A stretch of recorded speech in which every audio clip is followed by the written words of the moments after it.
Currently I'm on Megiddo, and directly in front of me is that Mount Gilboa, and as I go towards the north, this mountain here would be Mount Moriah,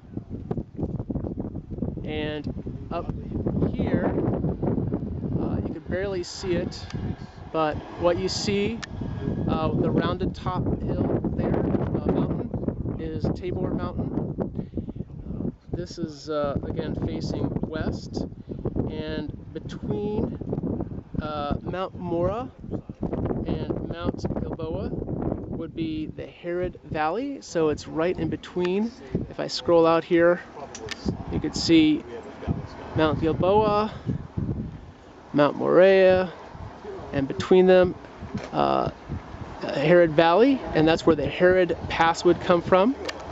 As I face towards the south, you can see this would be where the Megiddo Pass is, and the Megiddo Pass would come along this ridge here, come down where you see the road structure here, directly in front of the tell of Megiddo, and up around in this direction, and then over to the right-hand side of Mount Tabor. So you can see Mount Tabor here. And directly behind me, in this direction, would be the Mount Carmel Plain. You can see the mountain range behind that tree there. And in this direction here would be the Nazareth Ridge. And what's significant about this is that in Judges 4, this is where Barak would have had 10,000 men, and they would have gone against Sisera, who was in chariots. And on the day that Barak defeated these men, they would have come down into the valley after the chariots would have gotten stuck in this mud. And you can see the size of this valley, and when it rains, it most likely would have just turned to mush. The chariots would have gotten stuck, and this is the top of the Megiddo tell, and in this direction, around this range here, is the Mount Carmel range, in this whole direction here. And one thing that's interesting about this tell is that when they excavated, Schumacher found 20 layers of possible civilizations and cultures that had existed since the early beginning of time. So this was a very important city throughout history. So again, I'll just take a look. There's in this direction Mount Tabor, Moriah, Megiddo, and in this direction here, this whole ridge area, and that would be where the Megiddo Pass would be coming through and up and around. And again, I'm just coming around this entire area, facing west, south,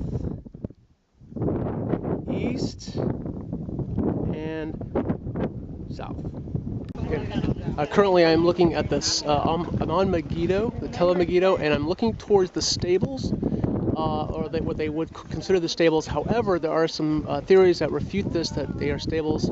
First of all, they are away from the gate. The gate would be in that direction. So you see there are quite a few, and horses would most likely be closer to the gate. The second thing is that the flooring is cement, and most likely that would have been hay, dirt, and the stalls are not large enough for the horses to turn around, so most likely this area would not have been stables, it would have been a storage area. And this is again facing the west, towards Moriah and Gibeah, Mount Gibeah. And as I come this way, this is the cistern. And this is one issue, is that it is away from the main part of the city, so this would have been an issue with a major population here, especially under siege. And as you can see where all those people are going, this is the actual water supply, water source, and in where those people are going is actually a cavern that goes down to the main water source, a spring that's down there. And this is facing currently east, and it's towards the a way of, if the front gate would be north, this would be more southeast of. So currently I am in the Megiddo, and I'm into the water source area, the supply of where Megiddo would have had their water. And as you can see, this was probably a good 100 feet walk so far. And here goes all the way to the end. And I'm walking down towards the water source. Very cool down here.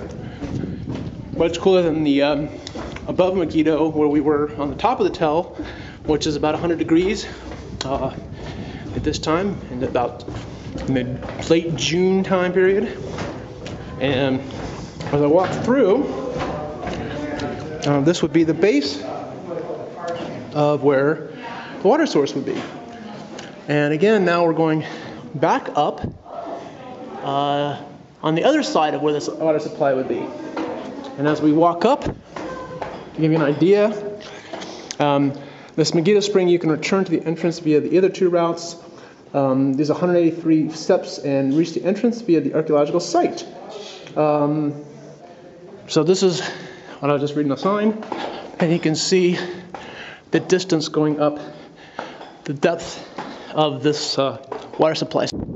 So currently I am on the tell of Megiddo, looking at the city gate. This part of the section would be the Canaanite era, the late Bronze Age. Megiddo became an Israelite city sometimes between the 10th and 9th century BC, and functioned as an administrative center for the fertile Jezreel Valley. Sometime later, a massive wall and a monumental city gate were built. According to one opinion, the gate dates to the reign of Solomon in the 10th century BC. And other scholars post-date the gate to the reign of either Ahab in the 9th century or Jeroboam II in the 8th century BC. So as I turn around, this is towards the Mount Carmel, and this is the Jezreel Valley. This is the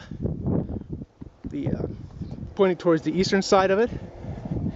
And as I come through here, this would be more of the gate complex, and around the area.